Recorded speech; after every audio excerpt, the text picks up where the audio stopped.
में भगवान विराजमान हुए। मल्लिकार्जुन के रूप में द्वितीय ज्योतिर्लिंग। कार्तिक बाबा के दृष्ट होने पर उनको मनाने शिव जी पहुंचे, मल्लिकार्जुन के रूप में विराजमान हुए।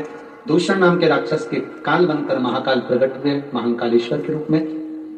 बिंद नामक पर्वत में तप करा, ओंकारेश्वर बनकर भगवान प्रकट हुए। नर नारायण ने तप करा तो केदारनाथ बनकर प्रकट हुए। कुंभकर्ण की पत्नी कर्कटी के पुत्र भीम का संहार करा तो भीमाशंकर हुए। मनु शत्रुपा ने तप करा तो विश्वनाथ बनकर प्रकट हो गए।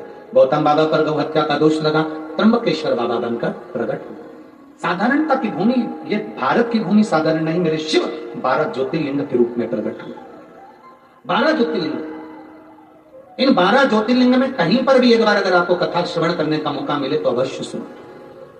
और हम तो कहेंगे 12 ज्योतिर्लिंग में भी कथा श्रवण करने नहीं पहुंच सके तो एक बार कुबेरेश्वर धाम 12 ज्योतिर्लिंग के बीच में है, वहां बैठकर कथा का स्नान करे, जीवन का एक आनंद होगा। अगला वर्णन आया है वैद्यनाथ। रावण शिव जी को लेकर जा रहा था, बाबा विराजमान हुए वैद्यनाथ जी के रूप में। नागेश्वर का वर्णन आया। दारुक नाम के राक्षस का संहार भगवान करे, नागेश्वर के रूप में बैठे। रामेश्वरम, शिव जी की स्थापना भगवान राम जी ने लंका जाते समय करी, रामेश्वर बनकर बैठे। अगला वर्णन आया कृष्णेश्वर। सुधर्म नाम के ब्राह्मण की पत्नी घूष्मा के बेटे को सुदेहा ने मार दिया था, घूष्मा के बेटे को बाबा ने वापिस जीवित करा, कृष्णेश्वर बनकर विराजमान हुए। ऐसा 12 ज्योतिर्लिंग का स्मरण है। शिव कथा कहती है, भगवान शंकर का संवाद करता है, पवित्र ज्योतिर्लिंग की कथाओं का रसतत्व कर रहा है। तुम रुकाजी चंचुला देवी से कथा कहते हुए रुक जाते हैं, चंचुला देवी का पति बिंदु प्रेत योनि से मुक्त हो जाता है। बाबा भोलेनाथ जी से तुम रुकाजी कहते हैं, बाबा वर प्रदान करिए, शिव जी कहते हैं, सुनो तुम रुकाजी।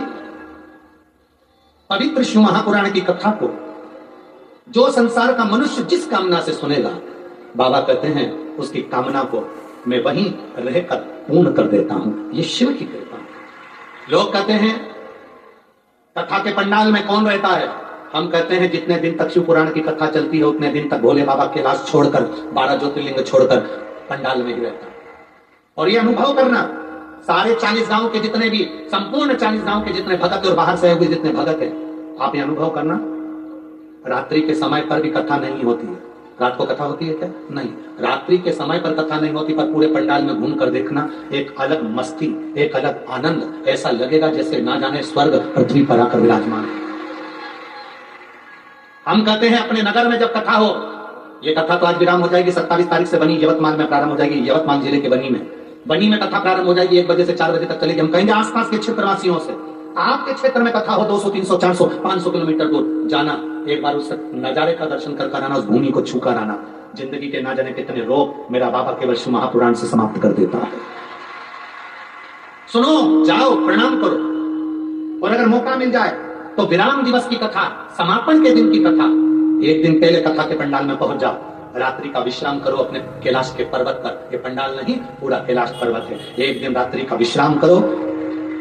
जब रात्रि का विश्राम करोगे तो आपको मालूम पड़ेगा कि मेरा शंकर किस रूप में आता है और आपको क्या देकर जाता है। सुबह उठो, आखिरी दिन की कथा, विराम दिवस की कथा सुबह की होती है, 8 बजे या सुबह 9 बजे की होती है। उसको प्रेम से सुनो, झोली पसार कर नमन करो, विनती करो, बाबा श्री शिवाय नमस्तुभ्यं बोल कर प्रार्थना करो, बाबा मेरे सारे दुख काट दो। एक दुख मत बोलना कि मुझे ये दुख है, हो सकता है 10 दुख जिंदगी में, वो कट जाए।